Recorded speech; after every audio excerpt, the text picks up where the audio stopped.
welcome back sa YouTube channel ko.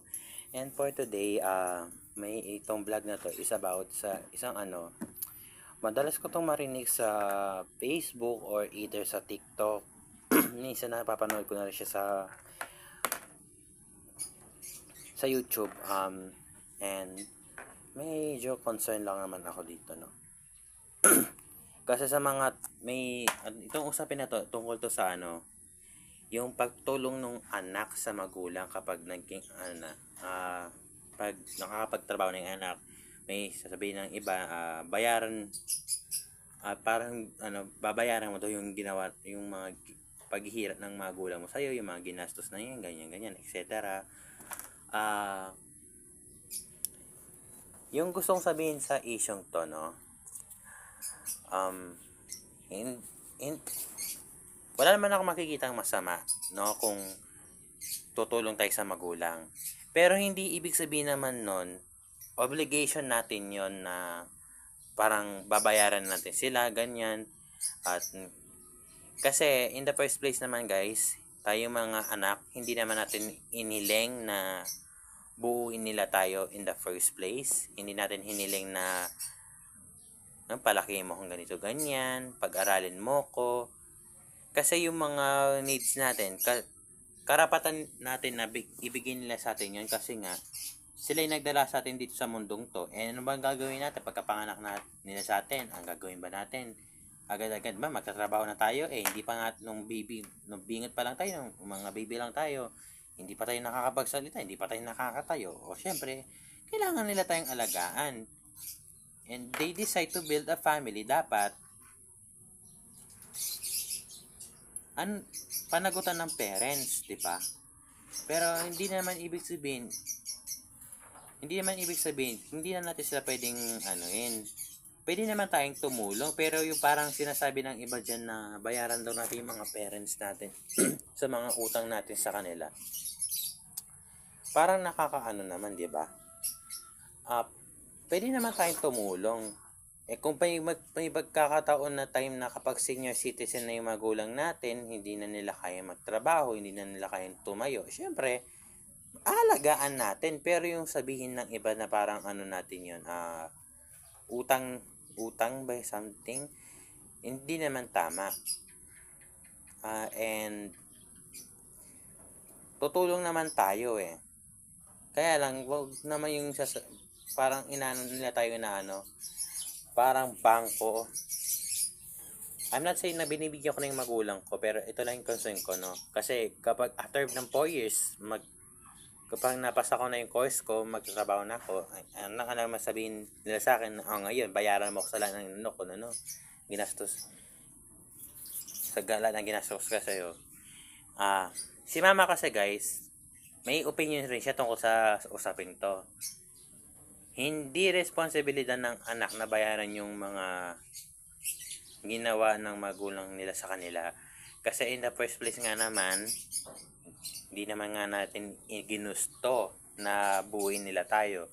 Sila yung gusto na magbuo ng pamilya, magkaroon ng anak.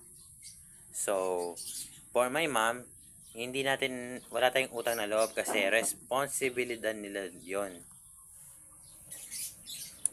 And ba to? Yung mga anak nyo guys, yung mga parents, bibigyan naman po kayo ng mga anak ninyo. Basta napalaki nyo po sila ng maayos at naturuan nyo po sila na hindi maging tamang word pa dito, yung parang sutil or madamot. At naturuan nyo sila maging mapagbigay, pero wag naman po yung sobra kasi po hindi rin po maganda yung sobrang mapagbigay. Basta naturuan nyo po sila ng maging mabuting tao, I'm sure naman po tutulungan naman po kayo ng mga anak ninyo. And for 100% naman po, kung hindi naman po nila kayo kayang alagaan dahil nagtatrabaho sila, pwede naman po sila maghanap ng pwedeng tumulong sa kanila para maalagaan po kayo. Lalo na po kung nagtatrabaho rin po yung anak ninyo. Syempre po, maghahanap po yan na pwede mag-alaga sa inyo. Kasi po, kapag inalagaan po nila kayo, tumigil po sila sa pagtatrabaho, saan po sila kukuha ng pera? Ngayon po, kung hindi po kayo binibigyan ng anak ninyo, siguro po, hindi niyo po sila napalaki ng maayos. Baka nung pong bata po sila, toxic po kayong parents, or madalas nyo sila saktan, ina-abuse nyo na, yung tinatawag yung pagdidisiplina, parang nabubulag-bulagan na kayo, minsan medyo sumusobra na, yung parang tipon na sasakal sila sa leeg, or parang piling nila hindi nyo sila mahal, no? So, yun lang po, kung basta po napalaki nyo naman po yung maayos yung anak nyo na pinakita nyo mahal na mahal nyo po sila, I'm sure naman po na in return rin po, sila kusang loob po nilang ibabalik sa inyo yung mga panahong inalagaan nyo po sila. At sa mga kaedad ko na kaedad kong 18 years old or 19 na pala ako, 19 years old pataas or mga teenager pa, huwag kayo masyadong sensitive tungkol dito sa topic na to kasi wala namang masama. Kasi wala rin naman, kailangan rin naman nating alagaan yung magulang natin. Hindi naman sinasabi kong utang na loob natin yun, pero what if kung walang mag-aalaga sa kanila, syempre tayo yung dapat tayo yung mag-aalaga rin naman, no? And hindi ko sinasabing kailangan yung silang bigyan ng pera.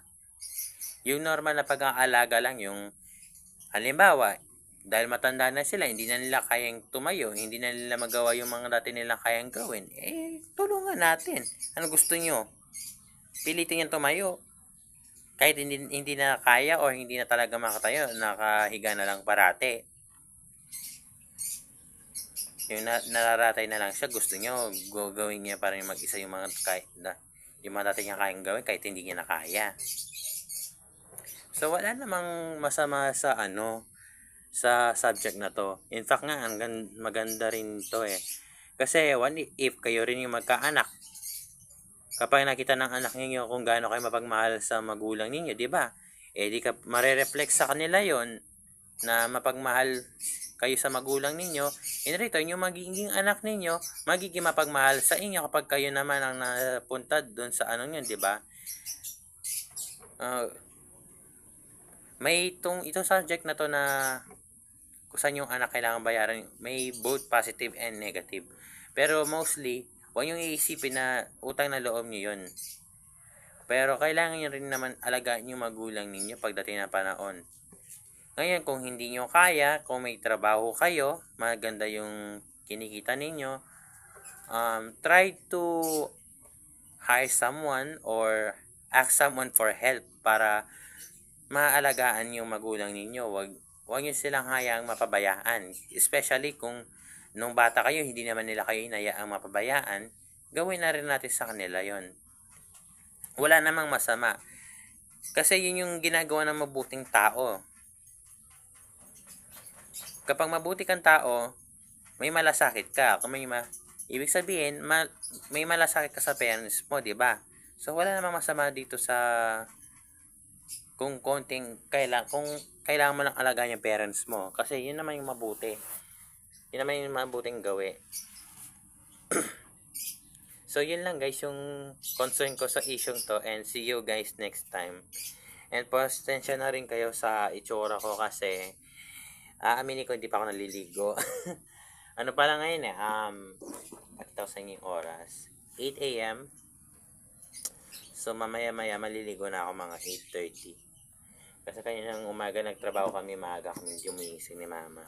May pasok siya ngayon Ako kasi, wala akong pasok tuwing Friday. Pero bukas may pasok ako. And probably mag-vlog rin ako ulit bukas. So that's it guys for today, and see you next time. And subscribe na rin pala sa YouTube channel ko, and follow me on Facebook and Messenger. Follow me on TikTok na rin as well guys, and see you next time.